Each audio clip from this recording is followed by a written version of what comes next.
তৃতীয় যে শিশুটি দোলনায় কথা বলেছিল, একটি শিশু তার মায়ের দুধ পান করছিল। এমন সময় একটি লোক দ্রুতগামী ও উন্নত মানের একটি পশুতে সওয়ার হয়ে সেখান দিয়ে যাচ্ছিল। তার পোশাক পরিচ্ছদ ছিল উন্নত। শিশুটির মা বলল, হে আল্লাহ, আমার ছেলেটিকে এই ব্যক্তির মতো যোগ্য করো। শিশুটি দুধ পান ছেড়ে দিয়ে লোকটির দিকে এগিয়ে এসে তাকে দেখতে লাগল। অতঃপর বলল, হে আল্লাহ, আমাকে এই ব্যক্তির মতো করো না। অতঃপর ফিরে এসে পুনরায় মায়ের দুধ পান করতে লাগল। বর্ণনাকারী বলেন, আমি যেন এখনও দেখছি রাসূলুল্লাহ সাল্লাল্লাহু আলাইহি ওয়াসাল্লাম শিশুটির দুধ পানের চিত্র তুলে ধরছেন এবং নিজের তর্জনী মুখে নিয়ে চুষছেন। তিনি বলেন, লোকেরা একটি বাদীকে মারতে মারতে নিয়ে যাচ্ছিল আর বলছিল, তুমি জেনা করেছ এবং চুরি করেছ। মেয়ে লোকটি বলছিল, আল্লাহ আমার জন্য যথেষ্ট এবং তিনি আমার উত্তম অভিভাবক। শিশুটির মা বলল, হে আল্লাহ, তুমি আমার সন্তানকে এই নষ্টা নারীর মতো করো না। শিশুটি দুধ পান ছেড়ে দিয়ে মেয়েটির দিকে তাকালো। অতঃপর বলল, হে আল্লাহ, তুমি আমাকে এই নারীর মতো করো। এ সময় মা ও শিশুটির মধ্যে কথা কাটাকাটি শুরু হয়ে গেল। মা বলল, হায় দুর্ভাগা, একটি সুশ্রী লোক চলে যাওয়ার সময় আমি বললাম, হে আল্লাহ, আমার সন্তানকে এরূপ যোগ্য করে দাও। তুমি প্রত্যুত্তরে বললে, হে আল্লাহ, আমাকে এর মতো করো না। আবার এই কৃতদাসীটিকে লোকেরা মারধর করতে করতে নিয়ে যাচ্ছে এবং বলছে, তুমি জেনা করেছ এবং চুরি করেছ। আমি বললাম, হে আল্লাহ, আমার সন্তানকে এরূপ করো না। আর তুমি বললে, হে আল্লাহ, তুমি আমাকে এরূপ করো। শিশুটি এবার জবাব দিল, প্রথম ব্যক্তি ছিল স্বৈরাচারী জালেম, সেজন্যই আমি বললাম, হে আল্লাহ, আমাকে এ ব্যক্তির মতো করো না। আর এই মহিলাটিকে তারা বলল, তুমি জেনা করেছ। প্রকৃতপক্ষে সে জেনা করেনি। তারা বলছিল, তুমি চুরি করেছ। আসলে সে চুরি করেনি। এজন্যই আমি বললাম, হে আল্লাহ, আমাকে এই মেয়ে লোকটির মতো করো। বুখারী হাদিস নাম্বার 3436, মুসলিম হাদিস নাম্বার 2550। শিক্ষা: আল্লাহর উপর পূর্ণ আস্থা থাকলে কেউ পদস্খলন ঘটাতে পারে না। কোনো হকপন্থী ব্যক্তির বিরুদ্ধে যতই ষড়যন্ত্র করা হোক না কেন, তা একদিন সত্যরূপে প্রকাশিত হবেই এবং ষড়যন্ত্রকারী লজ্জিত হবে। আমরা যাকে ভালো মনে করি, প্রকৃতপক্ষে সে ভালো নাও হতে পারে। পক্ষান্তরে যাকে খারাপ মনে করি, প্রকৃতপক্ষে সে খারাপ নাও হতে পারে। সর্বদা পিতামাতার প্রতি সদ্ব্যবহার করতে হবে।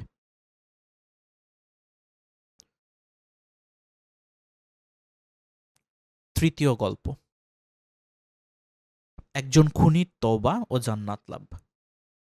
বনী ইসরাইলের জনৈক ব্যক্তি ৯৯ জন মানুষকে হত্যা করে দুনিয়ার সর্বশ্রেষ্ঠ আলেমের সন্ধান করল। অতঃপর তাকে একজন খ্রিস্টান পাদ্রীর কথা বলা হলে সে তার নিকটে এসে বলল যে সে ৯৯ জন ব্যক্তিকে হত্যা করেছে। এমন অবস্থায় তার জন্য তওবার কোনো সুযোগ আছে কি? পাদ্রী বলল, নেই। ফলে লোকটি পাদ্রীকেও হত্যা করল। এভাবে তাকে হত্যা করে সে ১০০ সংখ্যা পূর্ণ করল। অতঃপর পৃথিবীর শ্রেষ্ঠ আলেমের সন্ধান করায় তাকে একজন আলেমের কথা বলা হলো। সে তার নিকট গিয়ে বলল যে সে ১০০ জনকে হত্যা করেছে, এখন তার জন্য তওবার কোনো সুযোগ আছে কি না? আলেম বললেন, হ্যাঁ আছে। তার ও তার তওবার মাঝে কিসে প্রতিবন্ধকতা সৃষ্টি করল? তুমি অমুক জায়গায় চলে যাও, সেখানে কিছু লোক আল্লাহর ইবাদত করছে, তুমি তাদের সাথে ইবাদত করো, আর তোমার দেশে ফিরে যাবে না, কেননা ওটা খারাপ জায়গা। লোকটি নির্দেশিত জায়গার দিকে চলতে থাকল। অর্ধেক পথ অতিক্রান্ত করলে তার মৃত্যুর সময় উপস্থিত হল। সে তার বক্ষ দেশ দ্বারা সে স্থানটির দিকে ঘুরে গেল। মৃত্যুর পর রহমতের ও আযাবের ফেরেশতা মণ্ডলীর মধ্যে মতবিরোধ দেখা দিল। রহমতের ফেরেশতা বলল, এ লোকটি নিখাত তওবার মাধ্যমে আল্লাহর দিকে ফিরে এসেছে। পক্ষান্তরে আযাবের ফেরেশতা বলল, লোকটিকে কখনো কোনো ভালো কাজ করেনি, এই লোকটি তো কোনো দিন কোনো ভালো কাজ করেনি। এমন সময় অন্য এক ফেরেশতা মানুষের রূপ ধারণ করে তাদের নিকট আগমন করলেন। তখন তারা তাকেই এ বিষয়ের সালিস নিযুক্ত করল। তিনি বললেন, তোমরা উভয় দিকে জায়গার দূরত্ব মেপে দেখো, যে দিকটি নিকটবর্তী হবে সে দিকেরই সে অন্তর্ভুক্ত হবে। আল্লাহ তাআলা সামনের ভূমিকে আদেশ করলেন, তুমি মৃত ব্যক্তির নিকটবর্তী হয়ে যাও, এবং পিছনে ফেলে আসা স্থানকে আদেশ দিলেন, তুমি দূরে সরে যাও। অতঃপর জায়গা পরিমাপের পর যেদিকের উদ্দেশ্যে সে যাত্রা করেছিল তারা তাকে সেদিকেরই 1 বিঘত পরিমাণ নিকটবর্তী পেল। ফলে তাকে তাদের অন্তর্ভুক্ত করা হলো এবং রহমতের ফেরেশতা তার জান কবজ করল। শিক্ষা: পাপী যদি পাহাড় পরিমাণও পাপ করে থাকে তবুও সে আল্লাহর রহমত থেকে নিরাশ না হয়ে খালেস অন্তরে তওবা করলে আল্লাহ তাকে ক্ষমা করতে পারেন। যেমন তিনি বলেন, বলো হে আমার বান্দাগণ, তোমরা যারা নিজেদের প্রতি অবিচার করেছ, আল্লাহর অনুগ্রহ হতে নিরাশ হইও না, আল্লাহ সমুদয় পাপ ক্ষমা করে দিবেন, তিনি তো ক্ষমাশীল, পরম দয়ালু। তিনি আরো বলেন, তিনি তার বান্দাদের তওবা কবুল করেন ও পাপ মোচন করেন, এবং তোমরা যা করো তিনি তা জানেন। মূর্খ ব্যক্তি কোনো সমস্যায় পড়লে কুরআন সুন্নাহতে অভিজ্ঞ কোনো আলেমের কাছে জিজ্ঞেস করে তার সমাধান করে নিবে। মহান আল্লাহ বলেন, যদি তোমরা না জানো তাহলে সুস্পষ্ট দলিল প্রমাণ সহ জ্ঞানীদের কাছে জিজ্ঞেস করো। কোনো বিষয়ে যথাযথভাবে না জেনে সিদ্ধান্ত নেওয়া যাবে না।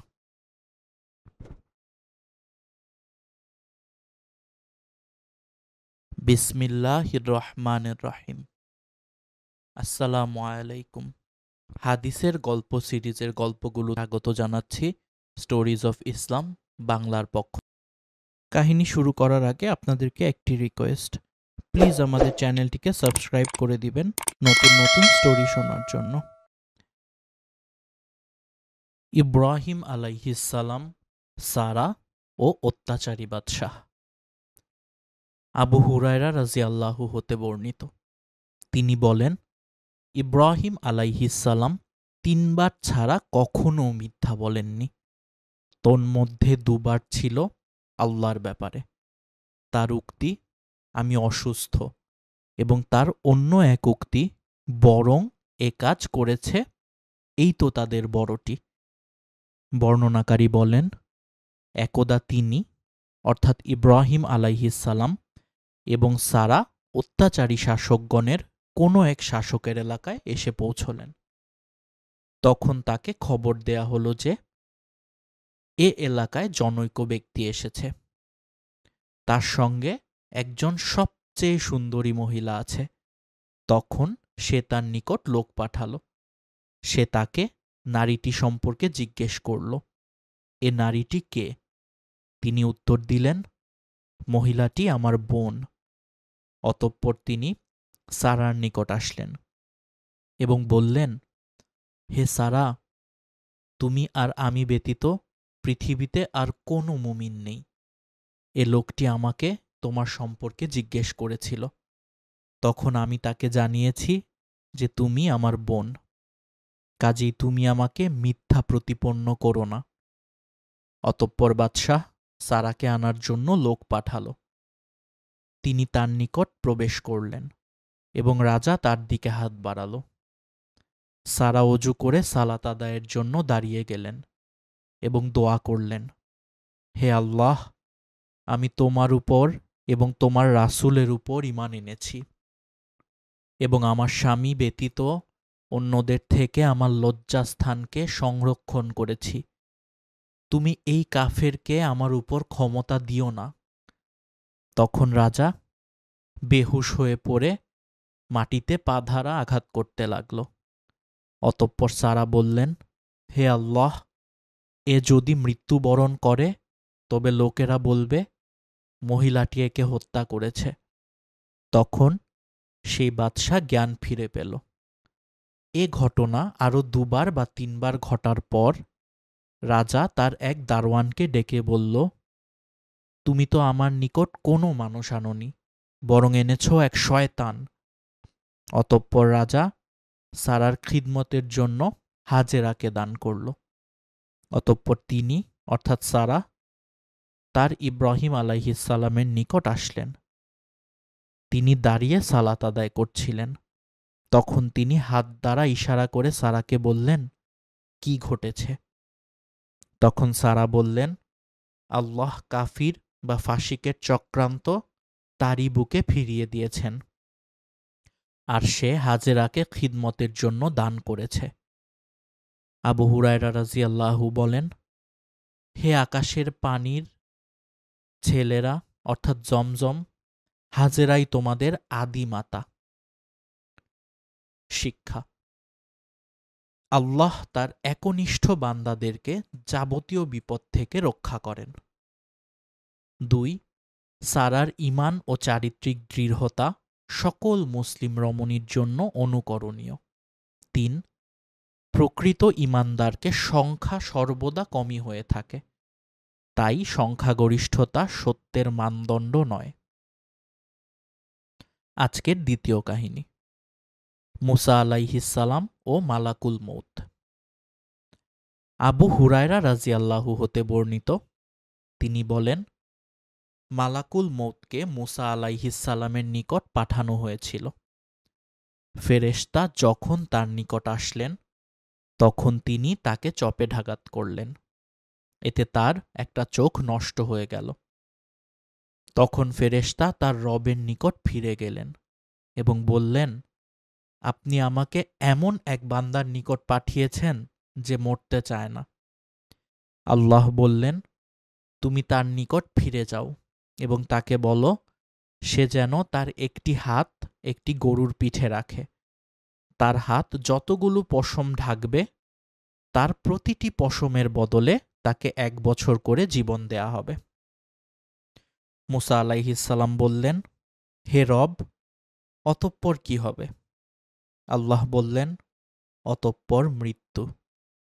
মুসা আলাইহিসসালাম বললেন, তাহলে এখনই হোক। রাবী বলেন, তখন তিনি আল্লাহর নিকট আরজ করলেন তাকে যেন আরজে মুকাদ্দাসা অর্থাৎ জেরুজালেম হতে একটি পাথর নিক্ষেপের দূরত্বের সমান স্থানে পৌঁছে দেয়া হয়। আবু হুরায়রা রাদিয়াল্লাহু বলেন, আল্লাহর রাসূল সাল্লাল্লাহু আলাইহি ওয়াসাল্লাম বলেছেন, আমি যদি সেখানে থাকতাম তাহলে অবশ্যই আমি তোমাদেরকে পথের ধারে লাল টিলার নিচে তার কবরটি দেখিয়ে দিতাম।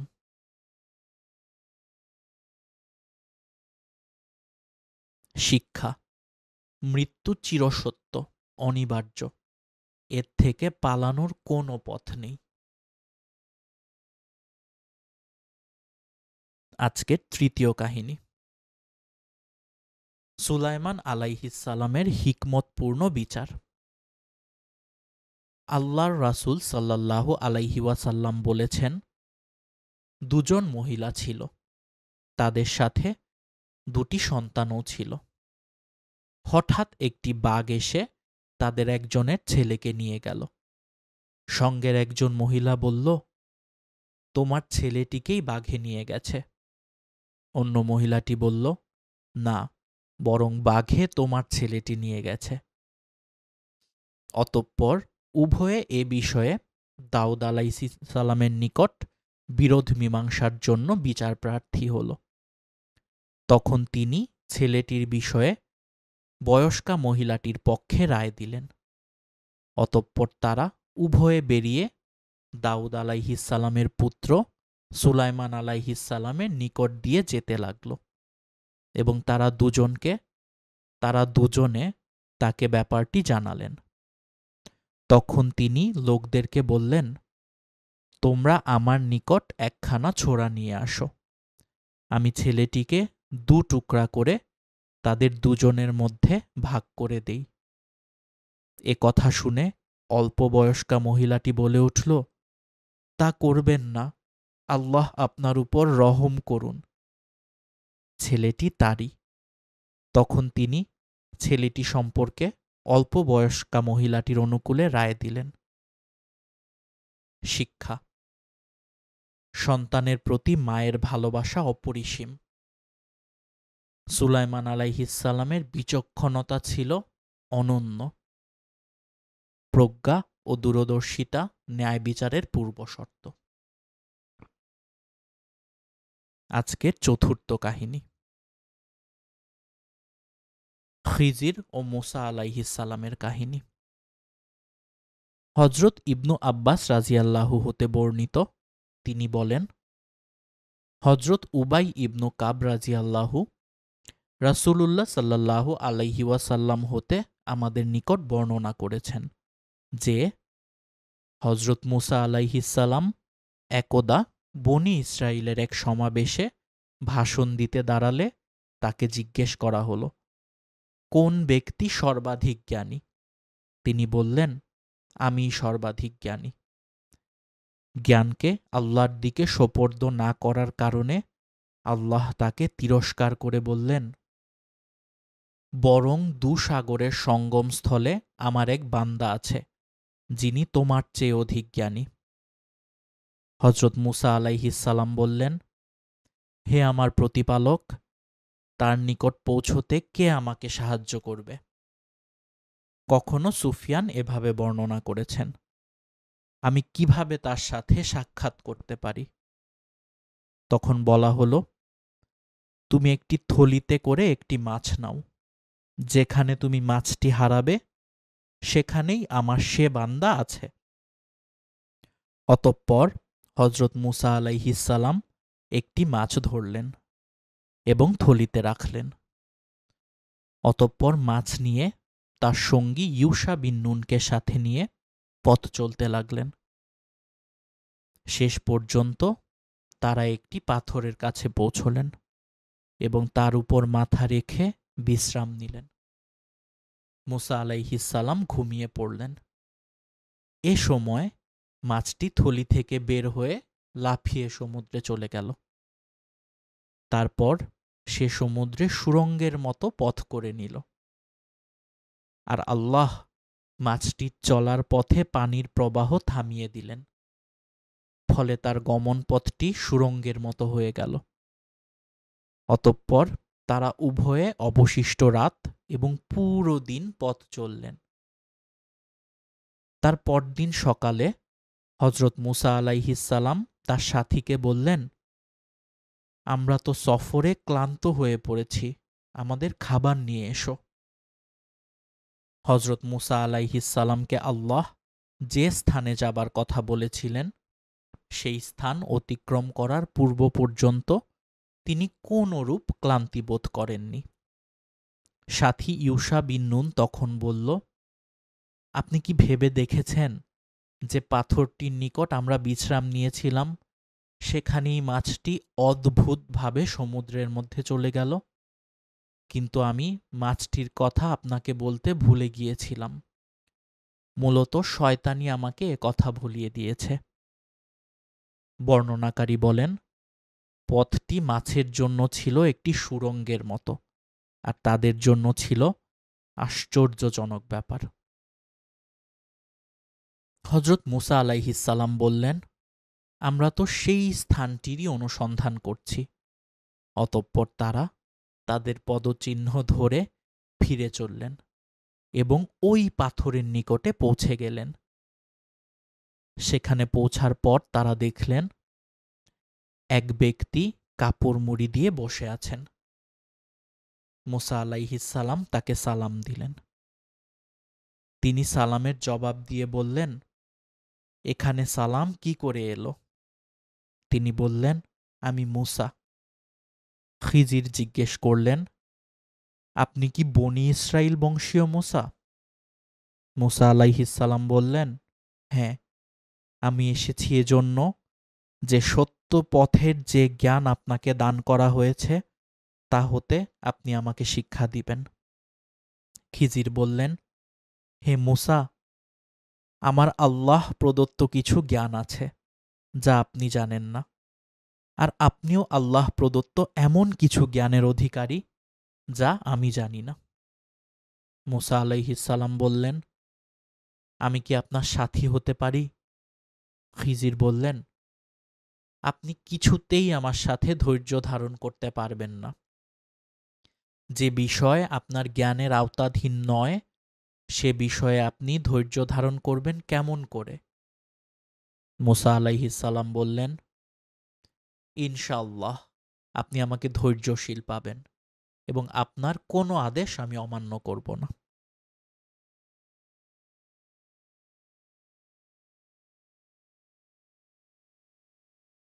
অতঃপর তারা দুজনে সাগরের কিনারা ধরে হেঁটে চললেন। তখন একটি নৌকা তাদের পাশ দিয়ে যাচ্ছিল। তারা তাদেরকে নৌকায় তুলে নেয়ার জন্য অনুরোধ করলেন।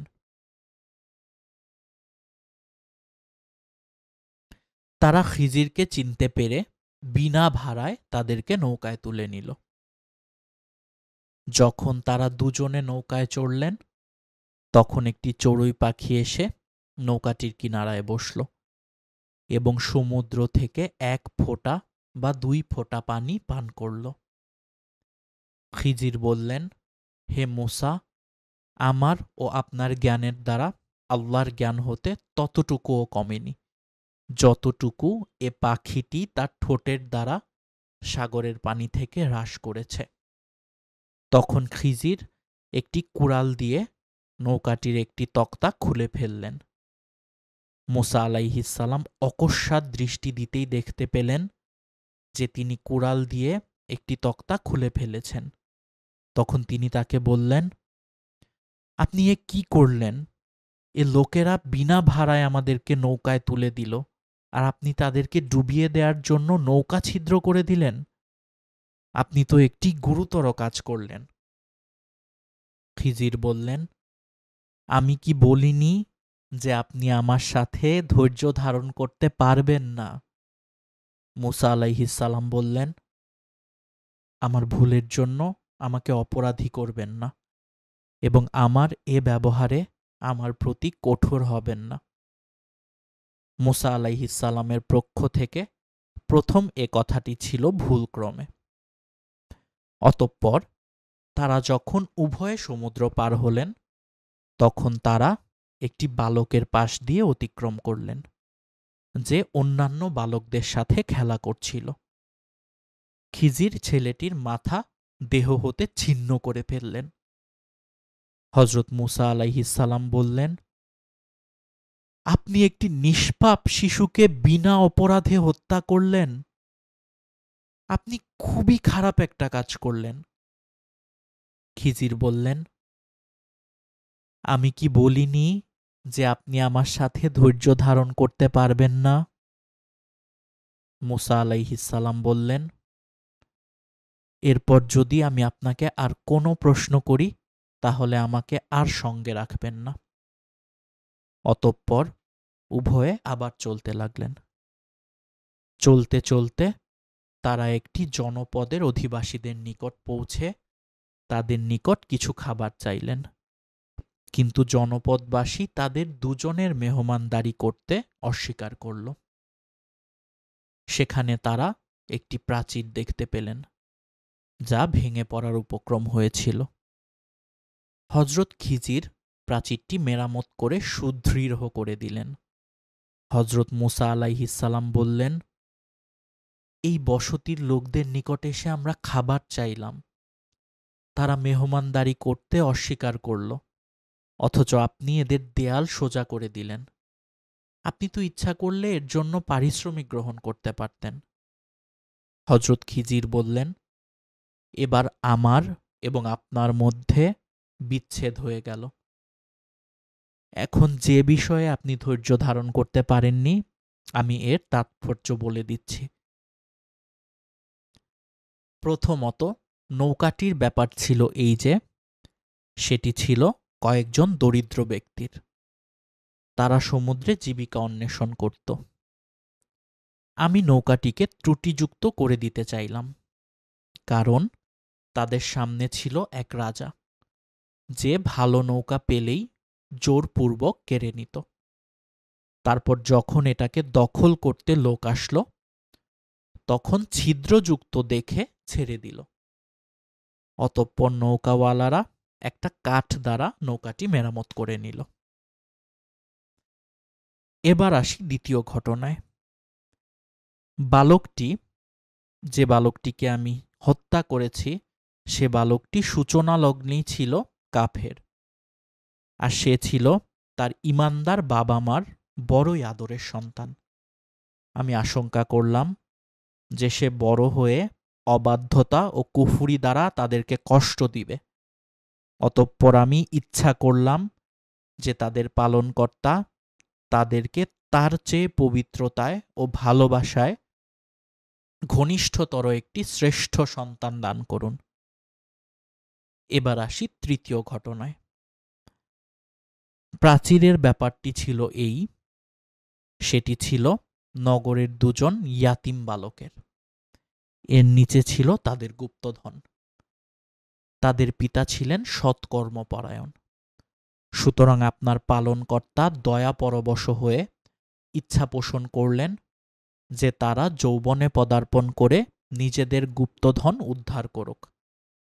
আমি নিজ ইচ্ছায় এসব করিনি। আপনি যে বিষয়গুলোতে ধৈর্য ধারণ করতে পারেননি, এই হলো তার ব্যাখ্যা।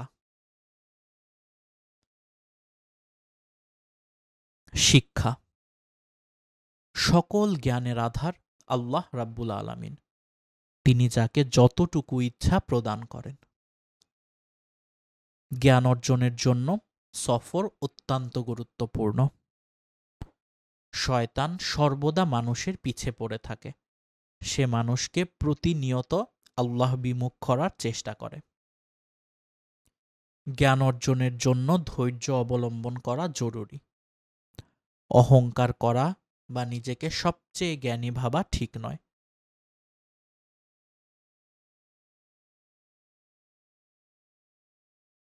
আজকের পঞ্চম ঘটনা, আবু তালিবের মৃত্যুর ঘটনা।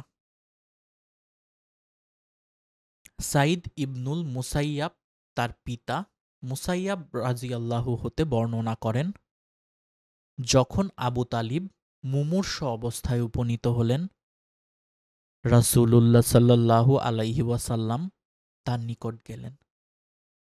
আবু জাহেলও সেখানে ছিল। নবী করিম সাল্লাল্লাহু আলাইহি ওয়াসাল্লাম তাকে লক্ষ্য করে বললেন, চাচা যান, লা ইলাহা ইল্লাল্লাহ কালেমাটি একবার পড়ুন, তাহলে আমি আপনার জন্য আল্লাহর নিকট কথা বলতে পারব। তখন আবু জাহল ও আব্দুল্লাহ ইবনু উমাইয়া বলল, হে আবু তালিব, তুমি কি আব্দুল মুতালিবের ধর্ম হতে ফিরে যাবে? এরা দুজন তার সাথে এ কথাটি বারবার বলতে থাকল। সর্বশেষ আবু তালিব তাদের সাথে যে কথাটি বলল তা হল, আমি আব্দুল মুত্তালিবের মিল্লাতের উপরে আছি। এ কথার পর নবী করিম সাল্লাল্লাহু আলাইহি ওয়াসাল্লাম বলল, আমি আপনার জন্য ক্ষমা চাইতে থাকব যে পর্যন্ত আপনার ব্যাপারে আমাকে নিষেধ না করা হয়। এ প্রসঙ্গে এ আয়াতটি নাজিল হল। নবী ও মুমিনদের পক্ষে উচিত নয় যে তারা ক্ষমা প্রার্থনা করবে মুশরিকদের জন্য, যদি তারা নিকটাত্মীয় হয়। তবুও যখন তাদের কাছে এ কথা স্পষ্ট হয়ে গেছে যে তারা জাহান্নামী, আরও নাজিল হল, আপনি যাকে ভালোবাসেন ইচ্ছা করলেই তাকে হিদায়াত করতে পারবেন। আবু সাঈদ খুদরি রাদিয়াল্লাহু হতে বর্ণিত যে তিনি নবী করিম সাল্লাল্লাহু আলাইহি ওয়াসাল্লামকে বলতে শুনেছেন, যখন তার সামনে তার চাচা আবু তালিবের আলোচনা করা হলো, তখন তিনি বললেন, আশা করি কিয়ামতের দিনে আমার সুপারিশ তার উপকারে আসবে, অর্থাৎ আগুনের হালকা স্তরে তাকে ফেলা হবে যা তার পায়ের গোড়ালি পর্যন্ত পৌঁছবে, আর এতে তার মগজ টগবগ করে ফুটতে থাকবে। শিক্ষা: হেদায়েতের মালিক আল্লাহ তাআলা। তিনি যাকে ইচ্ছা হেদায়েত করেন, যাকে ইচ্ছা পথভ্রষ্ট করেন। এজন্য সব সময় তার কাছে হেদায়েত চাইতে হবে। জাহান্নামের আযাব অত্যন্ত ভয়াবহ। সবচেয়ে হালকা শাস্তি হওয়ার পরেও যদি আবু তালিবের এই অবস্থা হয়, তাহলে অন্যদের কি অবস্থা হবে তা সহজেই অনুমেয়। সমাজ ও পারিপার্শ্বিক অবস্থা মানুষকে অনেক সময় হক গ্রহণ থেকে বিমুখ রাখে।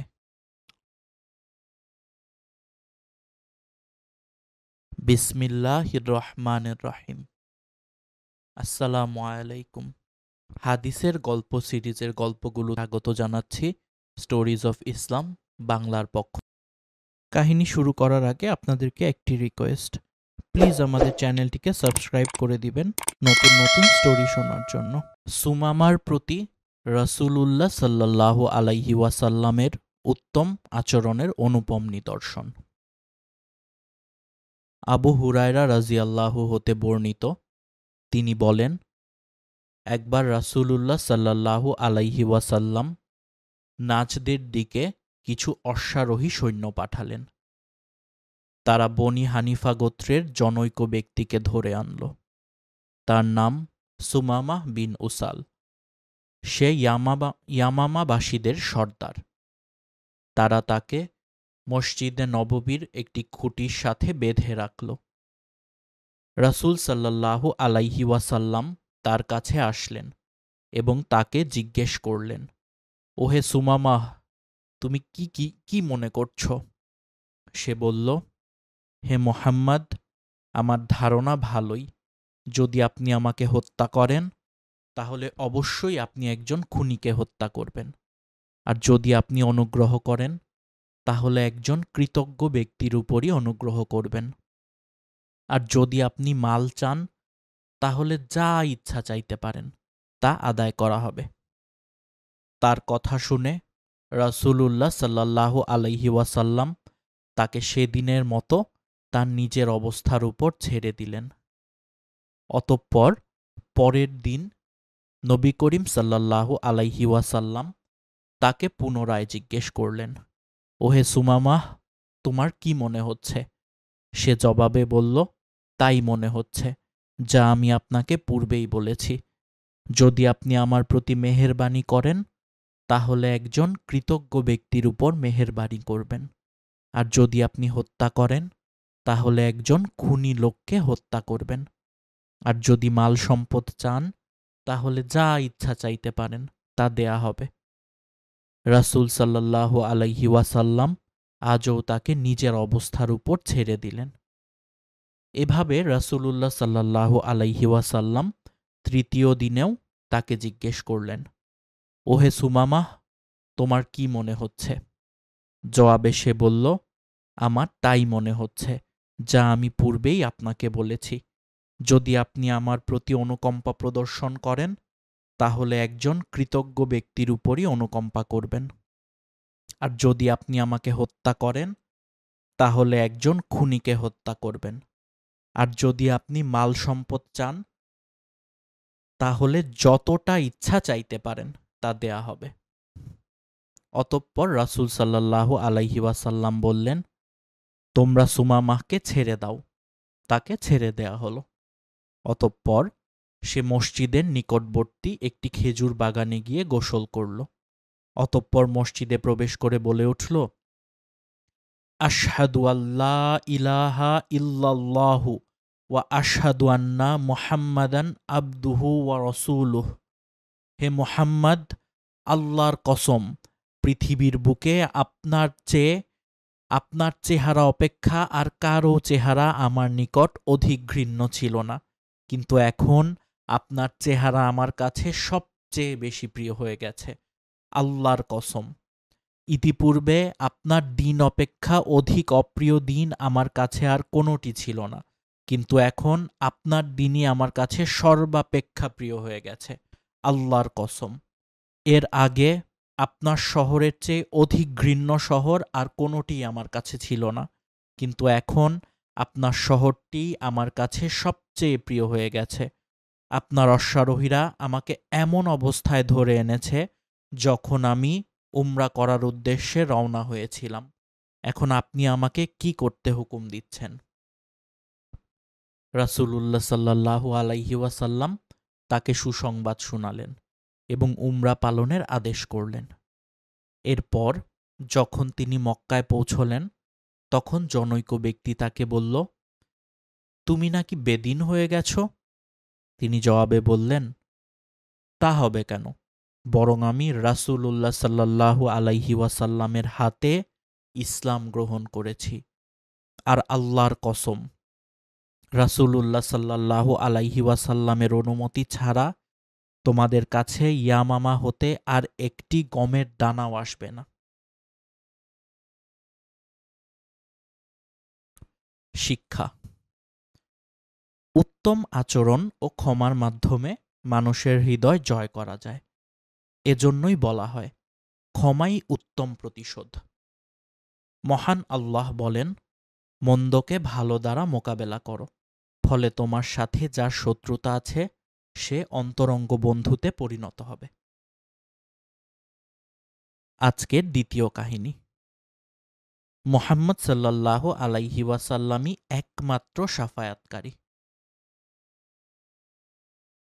হযরত আনাস রাযিয়াল্লাহু হতে বর্ণিত, রাসূলুল্লাহ সাল্লাল্লাহু আলাইহি ওয়াসাল্লাম ইরশাদ করেছেন, কিয়ামতের দিন মুমিনগণকে হাসরের ময়দানে স্ব-স্ব অপরাধের কারণে বন্দী রাখা হবে। তাতে তারা অত্যন্ত বিচলিত ও চিন্তিত ও অস্থির হয়ে পড়বে এবং বলবে, যদি আমরা আমাদের প্রতিপালক আল্লাহ তাআলার নিকট কারো মাধ্যমে সুপারিশ কামনা করি, যিনি আমাদের বর্তমান অবস্থা থেকে স্বস্তি দেবেন, সেই লক্ষ্যে তারা আদম আলাইহিস সালামের নিকট উপস্থিত হয়ে বলবে, আপনি মানবজাতির পিতা আদম, আপনাকে আল্লাহ নিজ হাতে সৃষ্টি করেছেন, জান্নাতে বসবাস করিয়েছেন, ফেরেশতা মণ্ডলীকে দিয়ে আপনাকে সিজদা করিয়েছিলেন এবং তিনি যাবতীয় বস্তুর নাম আপনাকে শিক্ষা দিয়েছিলেন। আপনি আমাদের জন্য আপনার রবের নিকট সুপারিশ করুন, যেন তিনি আমাদেরকে এই কষ্টদায়ক স্থান হতে মুক্ত করে প্রশান্তি দান করেন। তখন আদম আলাইহিস সালাম বলবেন, আমি তোমাদের এই কাজের মোটেই উপযুক্ত নই। নবী করিম সাল্লাল্লাহু আলাইহি ওয়াসাল্লাম বলেন, তখন তিনি গাছ হতে ফল খাওয়ার অপরাধের কথা স্মরণ করবেন, যা হতে তাকে নিষেধ করা হয়েছিল। আদম আলাইহিস সালাম বলবেন, বরং তোমরা মানব জাতির জন্য আল্লাহ তাআলার প্রেরিত প্রথম নবী নূহ আলাইহিস সালামের নিকট যাও।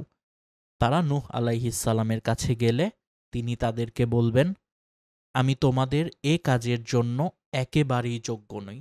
সাথে সাথে তিনি তার ওই অপরাধের কথা স্মরণ করবেন, যা অজ্ঞতাবশত নিজের অবাধ্য ছেলেকে পানিতে না ডোবানোর জন্য আল্লাহর কাছে প্রার্থনা করেছিলেন। তিনি বলবেন, বরং তোমরা আল্লাহর খলিল হযরত ইব্রাহিম আলাইহিস সালামের নিকটে যাও। রাসূলুল্লাহ সাল্লাল্লাহু আলাইহি ওয়াসাল্লাম বলেন, এবার তারা হযরত ইব্রাহিম আলাইহিস সালামের নিকটে যাবে। তখন তিনি বলবেন, আমি তোমাদের এ কাজের জন্য কিছুই করার ক্ষমতা রাখি না। সাথে সাথে তার 3টি মিথ্যা উক্তির কথা স্মরণ করবেন এবং বলবেন, তোমরা বরং মুসা আলাইহিস সালামের কাছে যাও। তিনি আল্লাহর এমন এক বান্দা যাকে আল্লাহ তাওরাত দান করেছেন, তার সাথে বাক্যালাপ করেছেন এবং গোপন কথাবার্তার মাধ্যমে তাকে নৈকট্য দান করেছেন। রাসূলুল্লাহ সাল্লাল্লাহু আলাইহি ওয়াসাল্লাম বলেন, তখন তারা সকলে হযরত মুসা আলাইহিস সালামের নিকটে আসলে তিনি বলবেন, আমি তোমাদের জন্য সুপারিশের ক্ষেত্রে অপারগ। তখন তিনি সেই প্রাণনাশের অপরাধের কথা স্মরণ করবেন, যা তার হাতে সংঘটিত হয়েছিল, এবং বলবেন, বরং তোমরা আল্লাহর বান্দা ও তার মনোনীত রাসূল তার কালেমা ও রূহ হযরত ঈসা আলাইহিসসালামের কাছে যাও। তখন তারা সবাই হযরত ঈসা আলাইহিসসালামের কাছে গেলে তিনি বলবেন, আমি তোমাদের এ কাজের উপযুক্ত নই, বরং তোমরা মুহাম্মদ সাল্লাল্লাহু আলাইহি ওয়াসাল্লামের কাছে যাও। তিনি আল্লাহ তাআলার এমন এক বান্দা যার আগের ও পরের সমস্ত গোনাহ আল্লাহ ক্ষমা করে দিয়েছেন। রাসূলুল্লাহ সাল্লাল্লাহু আলাইহি ওয়াসাল্লাম বলেন, তারপর তারা আমার কাছে আসবে। আমি তখন আমার রবের কাছে তার দরবারে উপস্থিত হওয়ার অনুমতি প্রার্থনা করব। অতঃপর আমাকে তার নিকট যাওয়ার অনুমতি দেয়া হবে। আমি যখন তাকে দেখব তখনই তার উদ্দেশ্যে সিজদায় পড়ে যাব। আল্লাহ আমাকে যতক্ষণ চাইবেন সিজদা অবস্থায় রাখবেন। অতঃপর বলবেন, হে মুহাম্মদ, মাথা উঠাও আর যা বলার বলো, তোমার কথা শোনা হবে। শাফায়াত করো, কবুল করা হবে। তুমি চাও, তোমাকে দেয়া হবে। রাসূলুল্লাহ সাল্লাল্লাহু আলাইহি ওয়াসাল্লাম বলেন, তখন আমি মাথা উঠাব এবং আমার রবের এমনভাবে প্রশংসা বর্ণনা করব যা তিনি আমাকে শিখিয়ে দিবেন। অতঃপর আমি শাফায়াত করব। তবে এ ব্যাপারে আমার জন্য একটি সীমা নির্ধারণ করে দেয়া হবে। তখন আমি আল্লাহর দরবার হতে উঠে আসব এবং ওই নির্ধারিত সীমার লোকদেরকে জাহান্নাম হতে বের করে জান্নাতে প্রবেশ করাব। তারপর আমি পুনরায় ফিরে এসে আমার প্রতিপালকের দরবারে হাজির হওয়ার জন্য আল্লাহর কাছে অনুমতি প্রার্থনা করব। আমাকে অনুমতি দেয়া হবে। আমি যখন তাকে দেখব তখনই তার উদ্দেশ্যে সিজদায় পড়ে যাব এবং আল্লাহ যতক্ষণ চাইবেন আমাকে সিজদা অবস্থায় থাকতে দিবেন। তারপর আল্লাহ বলবেন, হে মুহাম্মদ, মাথা উঠাও আর যা বলার বলো, তোমার কথা শোনা হবে। সুপারিশ করো, কবুল করা হবে। তুমি প্রার্থনা করো, যা প্রার্থনা করবে তাই তোমাকে দেয়া হবে। রাসূলুল্লাহ সাল্লাল্লাহু আলাইহি ওয়াসাল্লাম বলেন, তখন আমি মাথা উঠাব এবং আমার রবের এমনভাবে প্রশংসা ও গুণকীর্তন বর্ণনা করব যা আমাকে শিখিয়ে দেয়া হবে। এরপর আমি শাফায়াত করব। তবে এ ব্যাপারে আমার জন্য একটি নির্দিষ্ট সীমা বেঁধে দেয়া হবে। তখন আমি আমার রবের দরবার হতে উঠে আসব এবং ওই নির্দিষ্ট লোকগুলিকে জাহান্নাম হতে বের করে জান্নাতে প্রবেশ করাব। এরপর তৃতীয়বার ফিরে আসব এবং আমার প্রতিপালক আল্লাহর দরবারে উপস্থিত হওয়ার অনুমতি প্রার্থনা করব। আমাকে তার কাছে উপস্থিত হওয়ার অনুমতি দেয়া হবে। আমি যখন তাকে দেখব তখনই সিজদায় পড়ে যাব। আল্লাহ যতক্ষণ ইচ্ছা আমাকে সিজদা অবস্থায় রাখবেন। তারপর বলবেন, হে মুহাম্মদ, মাথা উঠাও, তুমি যা বলবে তা শোনা হবে। সুপারিশ করো, কবুল করা হবে। প্রার্থনা করো, তা দেয়া হবে। তখন আমি মাথা উঠাব এবং আমার রবের এমন হামদ ও সানা বর্ণনা করব যা তিনি আমাকে শিখিয়ে দিবেন। তারপর আমি শাফায়াত করব। এ ব্যাপারে আল্লাহ তাআলা আমার জন্য একটি নির্দিষ্ট সীমা বেঁধে দিবেন। তখন আমি সেই দরবার থেকে বের হয়ে আসব এবং তাদেরকে জাহান্নাম হতে বের করে জান্নাতে প্রবেশ করাব। অবশেষে কোরআন যাদেরকে আটকিয়ে রাখবে, অর্থাৎ যাদের জন্য কোরআনের ঘোষণা অনুযায়ী চিরস্থায়ী ঠিকানা জাহান্নামে নির্ধারিত হয়ে গেছে, তারা ব্যতীত আর কেউ জাহান্নামে অবশিষ্ট থাকবে না।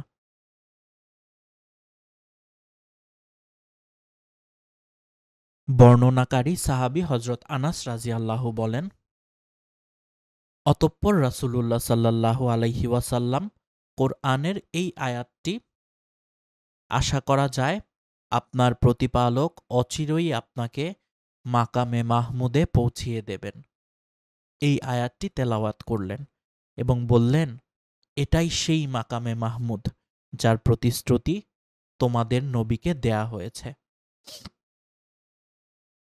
শিক্ষা: সকল নবী রাসূলের উপর মুহাম্মদ সাল্লাল্লাহু আলাইহি ওয়াসাল্লামের শ্রেষ্ঠত্ব। 2. রাসূলুল্লাহ সাল্লাল্লাহু আলাইহি ওয়াসাল্লামের শাফায়াতে পরকালে কিছু জাহান্নামীকে আল্লাহ জান্নাতে প্রবেশ করাবেন। এজন্য রাসূলুল্লাহ সাল্লাল্লাহু আলাইহি ওয়াসাল্লাম বলেছেন, প্রত্যেক নবীর এমন একটি দোয়া রয়েছে যা আল্লাহর নিকট গৃহীত হয়, আর নবী সে দোয়া করে থাকেন। আমার ইচ্ছা আমি আমার সে দোয়ার অধিকার আখেরাতে আমার উম্মতের শাফায়াতের জন্য মুলতুবি রাখি। 3. কোনো পীর অলি পরকালে শাফায়াতের অধিকার রাখবেন না।